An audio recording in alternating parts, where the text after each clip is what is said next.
Bueno, muy buenas tardes, apreciados colegas contadores públicos del Estado Bolívar y a nivel nacional los contadores públicos que nos acompañan.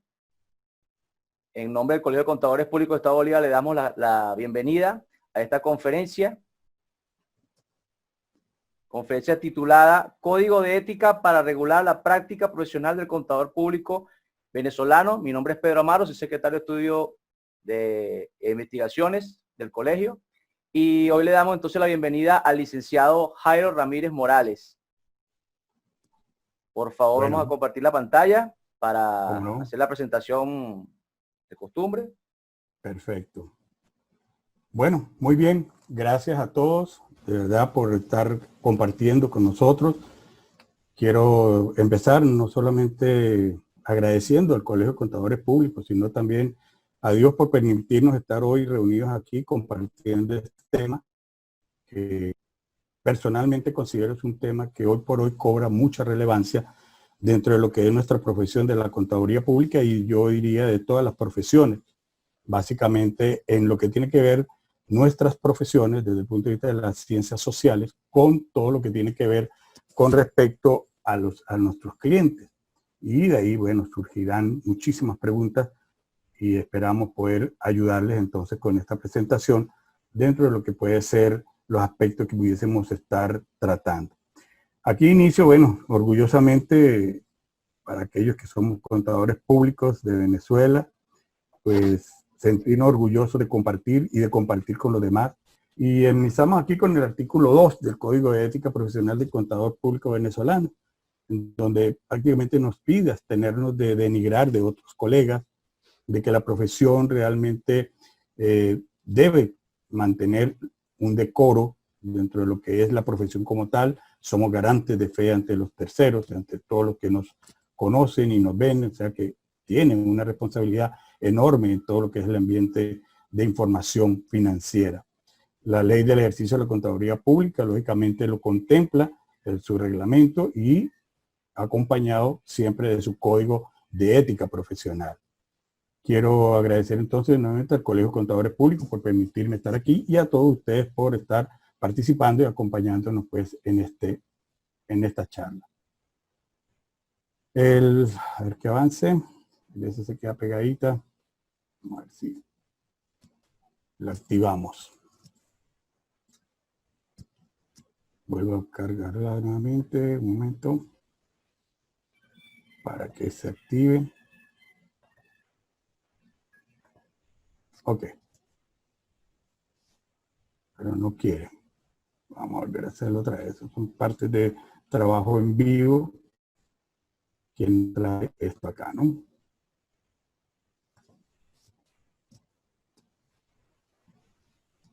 Ok, vamos a ponerlo acá.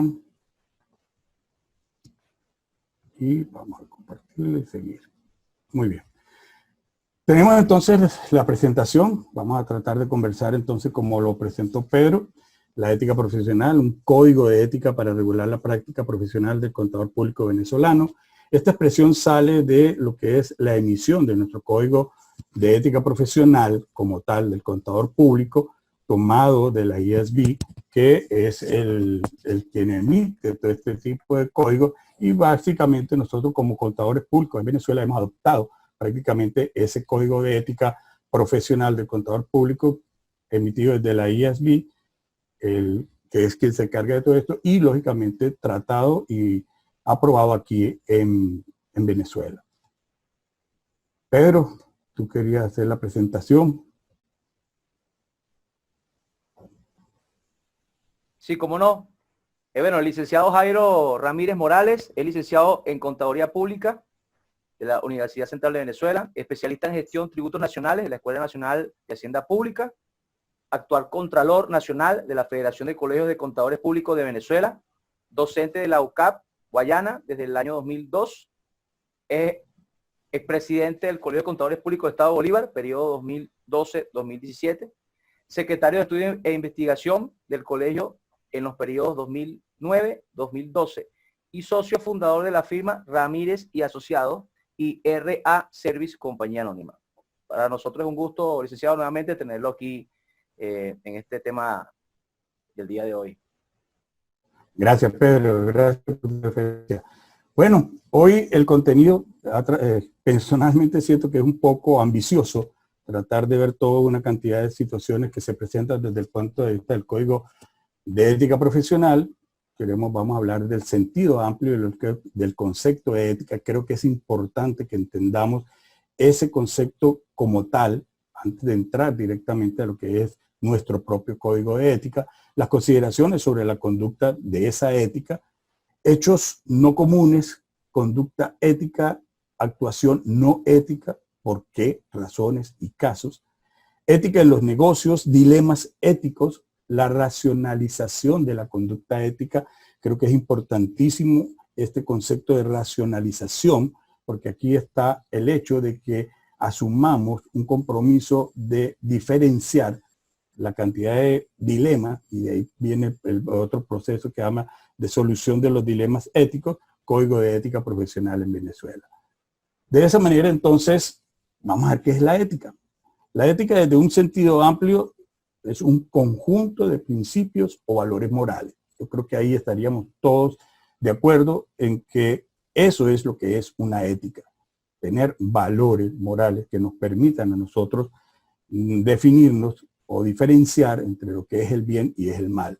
Pareciera así de sencillo. Más sin embargo, de ello, de ese principio de valores morales, se ha desprendido todo lo que tiene que ver con las leyes y los reglamentos, la doctrina de la iglesia, los códigos de ética para los grupos profesionales, específicamente colegios contadores públicos, de agremiados, colegiados, código de conducta en organismos individuales, que son los que normalmente nosotros vemos que cada vez que se crea una institución tiene parte de lo que son sus principios, va luego por lo que tiene que ver con sus políticas y termina con las normas.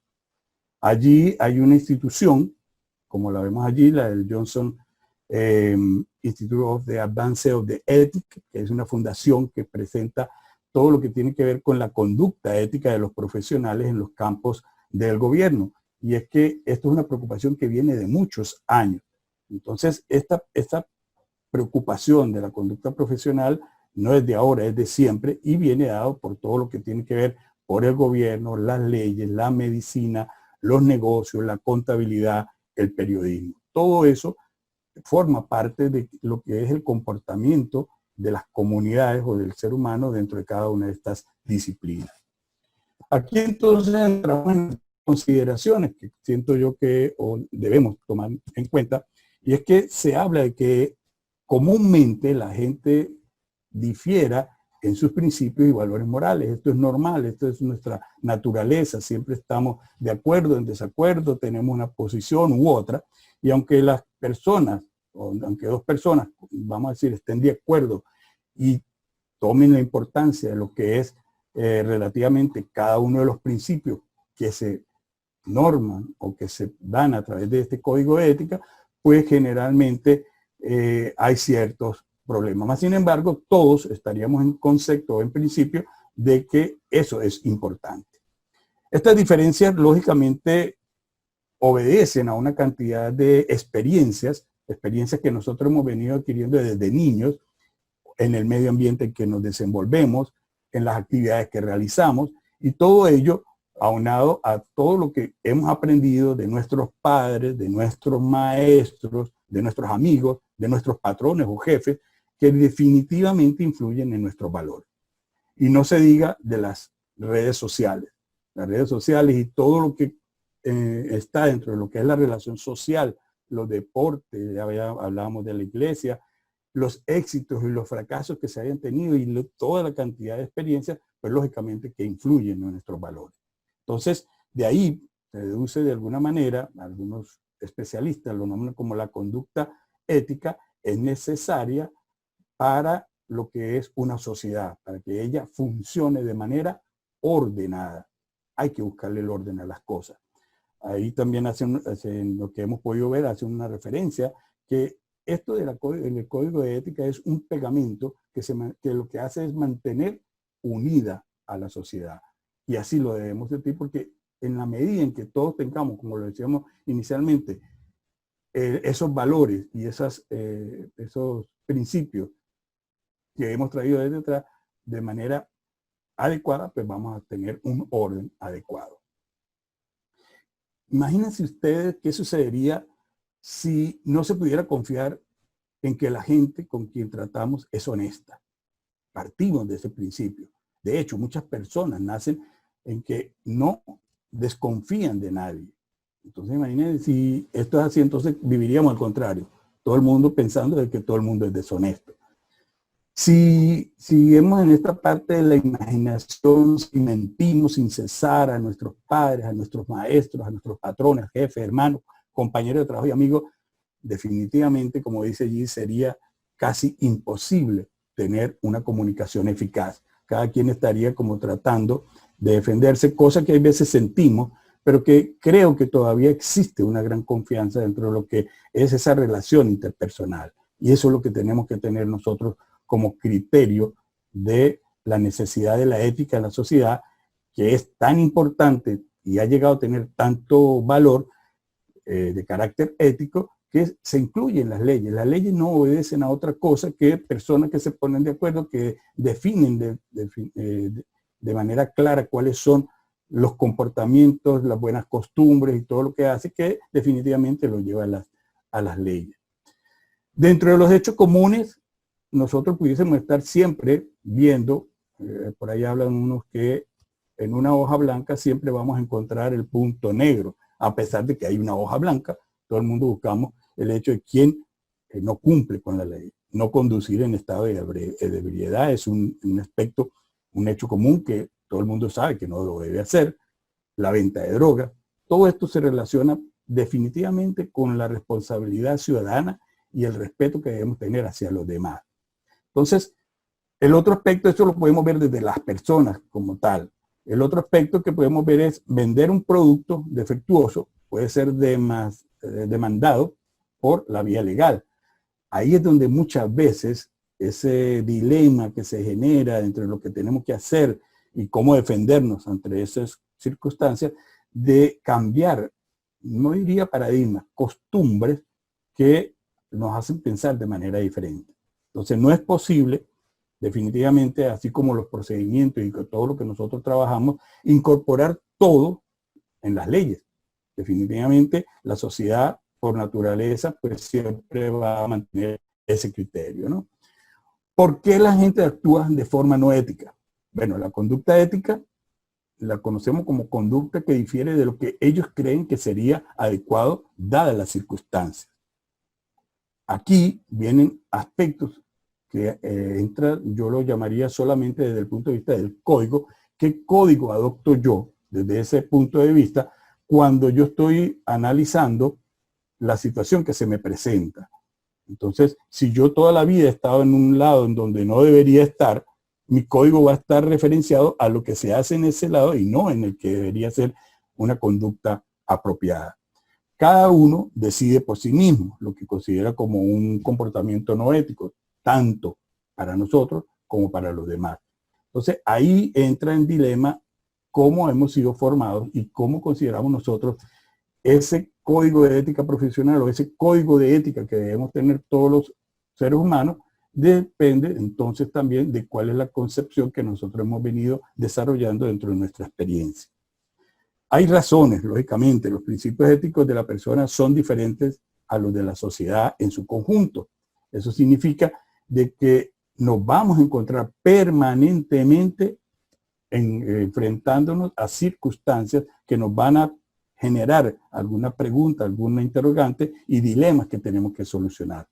La persona que, por ejemplo, ha decidido actuar en forma egoísta. Esto suena así rapidito como algo muy claro, una persona egoísta, pero ¿qué definimos como una persona egoísta? Si yo resulta que me encuentro una cartera y yo de pronto puedo percibir de quién es, pero yo prefiero quedármela con ella, he tomado una decisión incorrecta y he perjudicado a otro, he actuado egoístamente. Entonces, ese tipo de cuestiones son las que generan las razones por las cuales la gente actúa en forma no ética. Hay otros casos, los narcotraficantes, los ladrones, no tienen remordimiento, sabemos que, porque ellos crean, uno muchas veces ve las películas de la historia de esto y es que ellos tienen un concepto totalmente diferente de lo que es las buenas costumbres, por decirlo. Aunque ellos piensan que lo están haciendo muy bien, resulta que no están dentro de lo normal. Mentir en las declaraciones de impuestos. Uf, esto es mucho de las cosas que nosotros nos enfrentamos. El trato hostil. Muchas veces llegamos a una institución y nos tratan como que si nosotros fuésemos a solicitar una ayuda y no el deber o el derecho que tenemos de reclamar o percibir o comprar algo. Actuar por debajo de su nivel de competencia. Esto no es otra cosa que actuar cuando nosotros en una empresa vemos que no nos para en esta cuestión. Yo bajo mi capacidad de producción y eso está mal. Yo debo tomar otros recursos para yo simplemente mantener mi criterio de competencia y de actitud hacia el trabajo y no disminuirlo porque no estoy de acuerdo con algo. Entonces estaría en contra de lo que debería ser ese comportamiento. En los negocios, lógicamente, que pasa muchísimo. Podemos encontrar muchos casos de deshonestidad en los negocios a partir de cualquier entidad, ¿no? Ahí se mencionan de verdad muchos. Dentro de los efectos potenciales es el mismo medio en el que nosotros nos desenvolvemos, y muy especialmente los medios de comunicación, que nos crean de alguna manera una impresión de que la conducta no ética en los negocios es normal. ¿Y por qué es normal? ¿De dónde viene? Concluyen algunos directivos que no se puede conducir su negocio en forma ética y al mismo tiempo tener éxito. ¿De dónde salió eso? Ese éxito financiero entonces va en contra de nuestros propios principios. Entonces vienen algunas conclusiones de que las acciones deben ser extremas para que yo pueda considerarlas como no éticas. Es decir, un niño en el colegio se trajo un lápiz, yo no averigüé nada y ese lo está trayendo y como no es extremo, pues no lo considero importante. Pero si es en una organización, se pierde una cantidad de dinero, eso pudiese considerarse como no ético. Y ahí viene el problema, la formación, el entender de quién son las cosas y respetarlas, viene en el sentido común de la relación con los demás. Hay un Rotary International, todos lo conocemos, desde el año 1930, ellos se han preocupado mucho por este concepto de la ética profesional y entonces nos plantean una prueba que ellos han denominado la prueba de las 4 formas del comportamiento ético. Ese comportamiento ético ellos lo traducen en 4 interrogantes. Esa es la prueba que ellos hacen. Y entonces en lo que se hace debemos preguntar, ¿es la verdad? ¿Estoy dentro de lo que realmente se debe hacer? ¿Es justo para todos los que están involucrados? No solamente para de un lado de la empresa y otro para lo que son nuestros clientes, pudiese ser un ejemplo. Creará buena voluntad y mejores amistades, es decir, trabajar en equipo. Esto pudiese también ir en contra de lo que es las buenas costumbres. El otro, será beneficioso para todos los involucrados. Entonces estas 4 pruebas que coloca el Rotary nos llevan a la reflexión.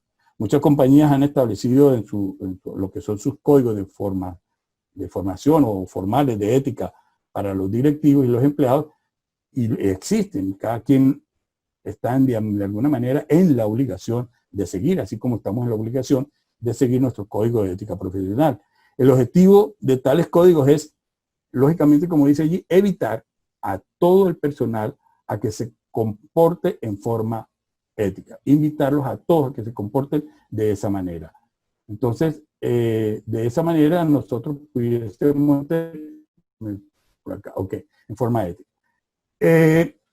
Entramos entonces, después de ver este conjunto, este entorno de todo lo que nos rodea, la situación que enfrenta lo que significa la definición de un dilema ético, habla de la situación que enfrenta una persona y en la cual toma una decisión sobre una conducta adecuada. ¿Regreso o no regreso a la billetera? Aquí abre otro ejemplo, dice, se encuentra un anillo de diamantes que requiere decidir si se lo queda o intenta encontrar al dueño o conservarlo, ¿no? Entonces ahí viene algo que habla Eiser Saidat-Dom, que dice, es más fácil decirlo que hacerlo. Y ahí es donde entramos nuevamente en ese, y por eso se llaman dilema, en qué debo hacer, me debo parecer a todo el mundo o simplemente ser lo que mi condición humana me indica que debo hacer. Eso es importante entonces analizarlo, porque debemos tener claro, y más adelante les voy a dar alguna definición de por qué es bueno tomar una conciencia sobre las cosas. No quiere decir que nosotros vamos a ser más papitas que el Papa. Hay otras formas de actuar que lo vamos a ver más adelante. Aquí dice, autores, contadores y otros profesionales, todos se enfrentan a muchísimos dilemas éticos. Definitivamente, pudiésemos hacer aquí toda una charla de la cantidad de que nos enfrentamos en esto. Por ejemplo, tratar con un cliente que me amenaza buscarse a otro nuevo auditor, a no ser que yo le dé una opinión sin salvedades. En una oportunidad, cuando hablábamos de los impuestos, un cliente me dijo, mira, yo no voy a pagar esos impuestos, haz lo que tengas que hacer, pero yo no pago eso. Pero es que no tienes otra alternativa. Le explico, lo asesoro, le doy todo lo que tiene que ver, y él dice, definitivamente, cuando llegue el fiscal, si es que llega, usted me lo trae, que yo me arreglo con él. Eso fue decretado. Los 5 años antes de que prescribiera, llegó una fiscalización. Cuando lo veo, yo sé, le digo, mira, vamos un momentico, lo revisa, aquí hay un error. Le digo, sí, como no, vamos a hablar con el dueño. Se lo llevé al dueño, al rato salió, me dijo, mira, no me vuelvas a dejar cometer eso, porque le costó un reparo que no le dolió enormemente. Entonces hay que saber manejar estas situaciones en cuanto a nuestra responsabilidad y la responsabilidad de los demás sin pelear con ellos. Ellos son los que asumen el riesgo. La racionalización de la conducta ética. Decía al inicio que esto tiene una gran importancia porque existen formas alternativas para solucionar los dilemas éticos, pero debe tenerse mucho cuidado de evitar métodos que sean racionalizaciones de la conducta no ética. ¿Cómo nos gusta pegarnos a esto? Y lo digo de manera muy sincera porque nos toca, siempre estamos buscando la excusa. Ese es uno de los elementos que normalmente encontramos en nuestra conducta ética profesional. Aquí vamos a mencionar algunos métodos de racionalización que se usan comúnmente y que con facilidad pueden devenir en una conducta no ética. Por ejemplo, todo el mundo lo hace. Y si todo el mundo lo hace, pues yo también lo hago. No hago comentarios al respecto. Si es legal, es ético. Devolver un objeto perdido, a no ser que la otra persona pudiera probar que es de su propiedad, porque se lo voy a devolver. Demuéstrame que es suyo. Entonces entran ese tipo de cuestiones. Probabilidad de descubrimiento y consecuencias. ¿Cuántas veces no tenemos esa pregunta? Y nosotros debemos hacer la evaluación para determinar cuál es el riesgo que está siguiendo y le decimos, si usted hace esto, le va a pasar aquello. Y si usted no hace esto, también va a tener estas consecuencias. Es decir, le estamos diciendo todos los pormenores y el que va a tomar la decisión es otro, asumiendo ese riesgo. Recordemos la ley contra el delito y el financiamiento del terrorismo, un poco más larga, pero hay un artículo, ¿no?, donde nos hace solidarios por nosotros no denunciar, no enterar a la Oficina de Investigación Financiera ingresos que nosotros no sabemos de dónde vienen de las empresas. Y eso nos hace solidarios en ellos de no notificarlo. Significa que si él llega a tener una investigación y es descubierto que está haciendo lavado de dinero y yo no hice el enteramiento de divulgar eso ante la Oficina de Investigación Financiera, no voy a tener cómo desprenderme de esa solidaridad. Entonces, es importante tenerlo en cuenta. Entonces, esa probabilidad de descubrimiento y consecuencias, analizarla y decirle cuáles son realmente las consecuencias. ¿Cómo vamos a solucionar esos problemas o esos dilemas éticos? Aquí se mencionan 6 pasos que son importantes y que creo que son relativamente sencillos para solucionar esos dilemas éticos. Importante, y yo partiría con uno 0 que se llama ante la duda, abstente. Y viene el primero que dice conseguir los hechos pertinentes. ¿Qué es lo que yo estoy viendo? ¿Qué es lo que yo estoy analizando? Tengo toda la evidencia. Distinguir los principios éticos de los hechos. Cada cosa tiene su principio, por qué sucede, y nosotros vamos a entrar en ello.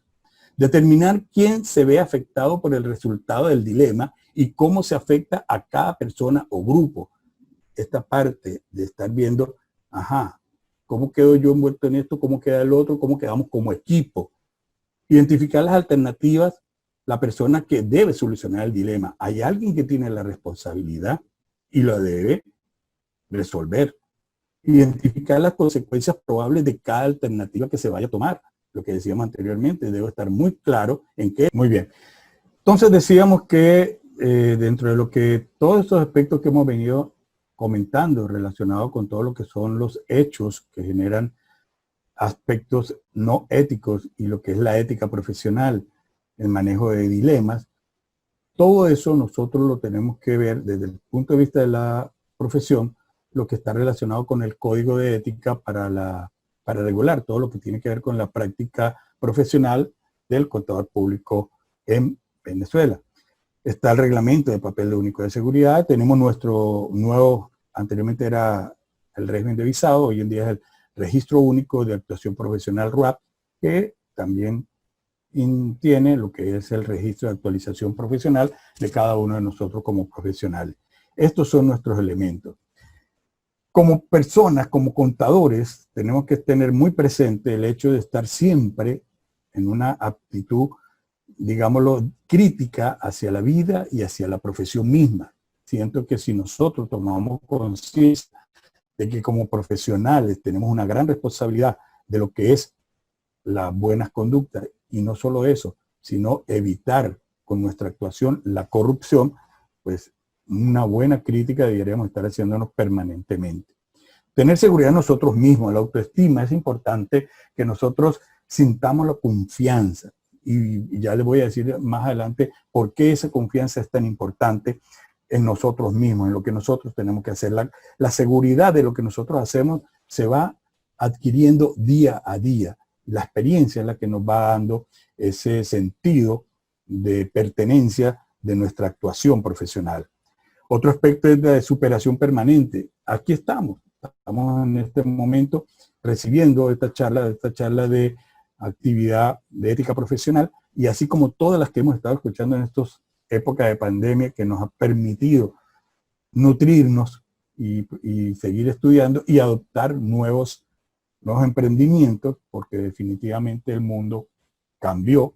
La otra parte de la iniciativa y aspectos emprendedores, el otro es el de ética profesional y personal, y el de apertura al campo. Siempre estamos pendientes de ver qué podemos hacer nosotros para poder hacer esos cambios que necesitamos.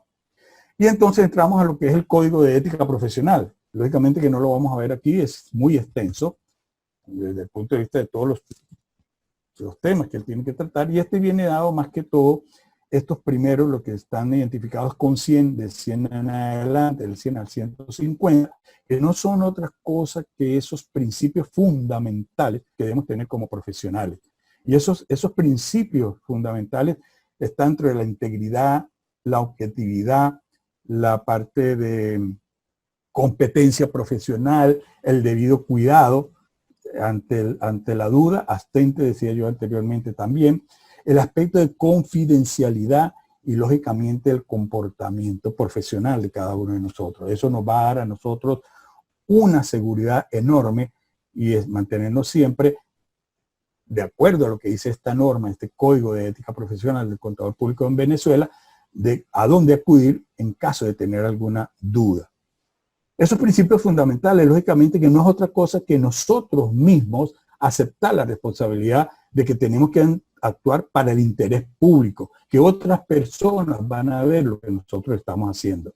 Y eso entonces tiene su implicación directa dentro de lo que es nuestra imagen como contadores, esa crítica que siempre debemos hacernos hacia nosotros, hacia adentro.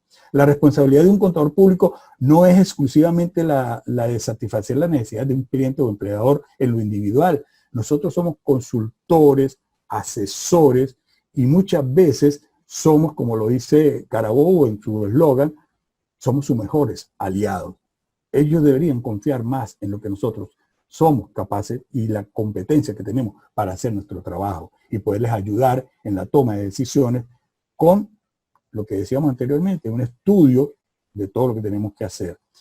Actuar para el interés público, un contador público deberá observar y cumplir con los requisitos éticos de este código. Es una obligación que tenemos y que no podemos dejarla pasar de manera desapercibida. Hay otra parte del Código de Ética Profesional que habla ya más que todo de nuestra actuación como profesionales, de nuestras obligaciones y nuestros deberes, que lógicamente empieza con una introducción, habla de cómo somos nombrados profesionalmente para el ejercicio de la profesión, cuáles son los conflictos de intereses, importantísimo esto, en los que nosotros podemos vernos involucrados, ver unas segundas opiniones como alternativa, honorarios y otros tipos de remuneraciones, que ya les voy a hablar sobre lo que los honorarios, para dejarles eso como una contribución para que aprendamos también a soportar nuestros honorarios profesionales. La mercadotecnia de los servicios profesionales. Nosotros pensamos que podemos estar sacando flyer y todo lo que podemos sacar sobre lo que las bondades y toda nuestra experiencia. Ojo con eso. Los obsequios e invitaciones. Nosotros tenemos que vigilar lo que es nuestra independencia desde el punto de vista de nuestra actuación. Entonces, ojo con esto. La custodia de activos de los clientes. La custodia del activo es uno de los objetivos generales más importantes que tienen las entidades y nosotros estamos ahí para que ellos tengan cuidado con eso. Imaginen ahorita que estamos en la época de pandemia, cómo nosotros pudiésemos estar analizando con ellos qué está pasando con la propiedad, planta y equipo, qué está pasando con el flujo de efectivo, una cantidad de cuestiones que tenemos que ver con ellos desde el punto de vista de la custodia de los activos. La objetividad, todos los servicios que nosotros prestamos deben ser de manera objetiva y lógicamente teniendo la independencia, trabajos de atestiguación e interpretación. Hago aquí, les decía que tomé muy especialmente esta parte de la sección de los honorarios y otros tipos de remuneraciones, porque al entrar en las negociaciones con respecto a los servicios, nosotros estamos obligados a celebrar con los clientes un contrato por escrito. Yo siempre he dicho, y me acuerdo del año en que empezaron los famosos cierres de empresas por no llevar los libros, que todavía sigue, pero anteriormente eso era visto como un boom.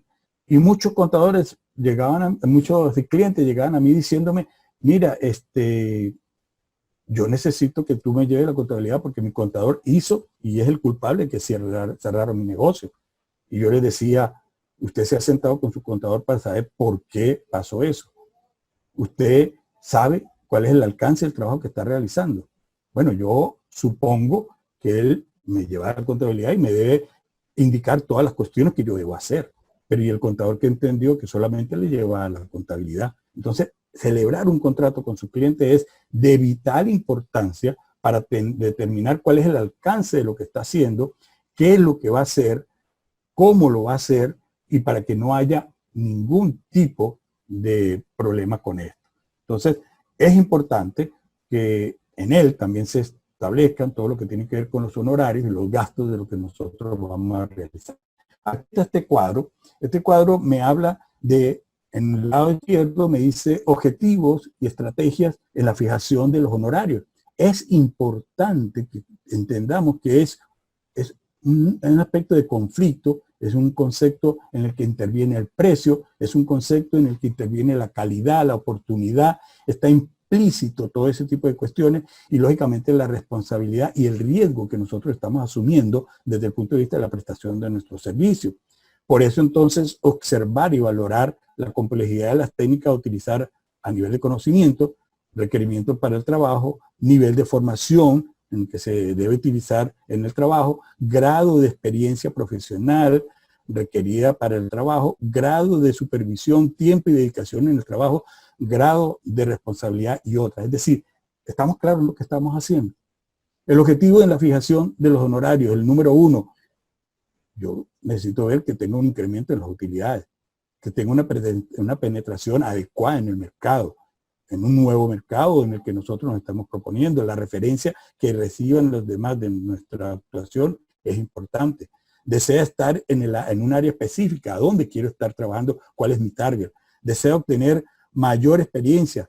Hay que hacer un descremado, una revisión, un estudio del mercado y lógicamente la ampliación de ese mercado para ver cómo lo podemos hacer y lógicamente mi satisfacción propia como tal. Hay otras estrategias en la parte de fijación de honorarios que son métodos de selección en cuanto a si voy a trabajar en un nivel de promedio de honorarios, métodos orientados hacia el costo, los métodos orientados hacia la demanda, de métodos hacia la competencia. Es decir, tengo una cantidad de estrategias que voy a seguir para poder fijar mis precios. La estrategia de la fijación de los honorarios es un enfoque de presentación de los honorarios por tiempo, gasto, suma fija, porcentaje, contingencia que voy a tener, los anticipos y un híbrido de muchas cosas. El tipo y clasificación de los honorarios según la temporalidad pueden ser fijos, variables o mixtos. O sea que no puedo estar fijando solamente un solo precio. Tengo que determinar también el nivel de los clientes. No necesariamente por yo estar cobrando menos que lo que dice, por ejemplo, el reglamento de honorario mínimo, significa que esté incumpliendo una norma. Yo puedo estar haciéndolo bajo un criterio del nivel del trabajo que estoy realizando y a quién se lo estoy realizando. Eso hay que tomarlo muy en cuenta. Los tipos y clasificación de honorarios según su estructuración pueden ser básicos, pueden ser internos, determinados, preferenciales, especiales, selectivos, ajustados por riesgo y complejidad, ajustados por inflación. Es decir, existe una cantidad de factores en la determinación de la tarifa de honorario y nosotros tenemos el reglamento de honorarios mínimo que nos da una gran referencia sobre lo que nosotros debemos hacer para cobrar esos honorarios. Entonces este cuadro es importante. Creo que Pedro tiene la presentación, bien se la pudiera hacer llegar a ustedes. Entramos en la parte de mercadotecnia. En la mercadotecnia y lo que significa la promoción de nuestro trabajo como contadores públicos, hace referencia, y lo decía cuando empezamos la presentación, a que no dañar la reputación de los otros profesionales. Los contadores públicos debemos ser honrados, veraces, y fíjense que la norma lo dice muy claramente, no deberán hacer afirmaciones exageradas sobre los servicios que puede ofrecer y las calificaciones que posee o la experiencia que ha logrado. Aquí se busca de que todos somos profesionales de la contaduría pública. B, hacer referencias que denigren o hacer comparaciones injustificadas sobre otro trabajo de otros profesionales. Allá ellos, no hagamos ningún comentario de ellos. Esto es respetar la honorabilidad de nuestra profesión. Entonces, cada quien puede sacar sus propias conclusiones. No tenemos por qué estar reforzando y denigrar que lo estaríamos haciendo en nuestra propia profesión. Viene la parte de las amenazas. Estas amenazas, dentro de todo lo que tiene que ver el Código de Ética Profesional, están bien tipificadas allí. Habla de la amenaza de interés personal, que o sea, tengo un interés muy particular en participar en algo que pueda alejarme de mi independencia profesional.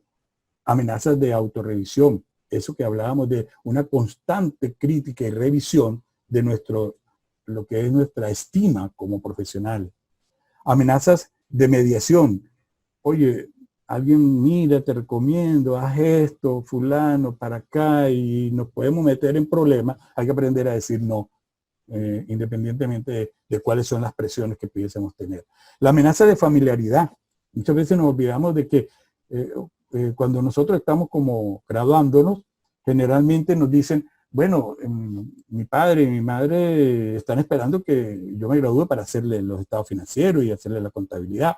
Ojo, la norma establece cierto grado de afinidad y de consanguinidad. Creo que cuarto y sexto en el orden en que lo mencioné. Entonces, mucho cuidado con esto. No podemos estar haciendo este tipo de situaciones que generan un conflicto de interés. Y lógicamente las amenazas de intimidación. ¿Cuántas veces no hemos sentido, voy a perder el trabajo, no voy a poder hacer esto? No le temamos a esto. Tenemos toda la capacidad para nosotros hacer las cosas como deben ser. Esto quería hacerle referencia en cuanto a la intimidación, porque a mí me pasó lo que les decía, pues uno tiene que tomar una decisión en un momento determinado y después vas a ver los resultados positivos. Si nosotros sabemos cuáles son las amenazas, vienen entonces a salvarnos la salvaguardia, así le llaman. Permiten eliminar y reducir las incidencias de todas esas amenazas. ¿Y cómo lo vamos a hacer? Definitivamente formándonos, aprendiendo. El hilo que existe entre lo que es romper ese hilo entre el Código de Ética Profesional y lo demás que está en contra de ello es muy delgado y se puede romper en cualquier momento. Entonces, esto nos va a generar a nosotros una ayuda enorme el prepararnos. Esas salvaguardas creadas por la profesión, la legislación y la regulación a través de la ley, el reglamento, el código de ética, son importantes que los conozcamos. Muchas veces nos graduamos, nos juramentamos y no sabemos ni dónde están estas normas, y es lo primero que nosotros deberíamos tener como la Biblia, pues, ¿no? Y las salvaguardas es lo que tiene que ver en un ambiente de trabajo que definitivamente el hecho de yo estar trabajando no me puede dar la facultad de yo ir en contra del que está trabajando de forma independiente. Él debe también ajustarse a que él tiene unas condiciones y no puede ir a hacer un trabajo que puede ser a un costo menor porque él está trabajando y lo que está haciendo es matando un tigre, como decimos vulgarmente. Pero debemos tener claro de que la integridad es de todo contador, trabaje o no trabaje, bajo relación de dependencia, y el que trabaja en forma independiente. Entonces aquí, con esto quería pues ya finalizar todo esto que hemos estado comentando. Creo que el tema da para mucho y bueno, espero que les haya agradado. Y si podemos, pues generar otra oportunidad, ampliar sobre algunos aspectos. Estamos a la orden para cualquier pregunta o consideración que tengan a bien ustedes conseguir. Muchas gracias, pero espero que a todos pues haberles llegado alguna información que querían con respecto a esto. Muchas gracias.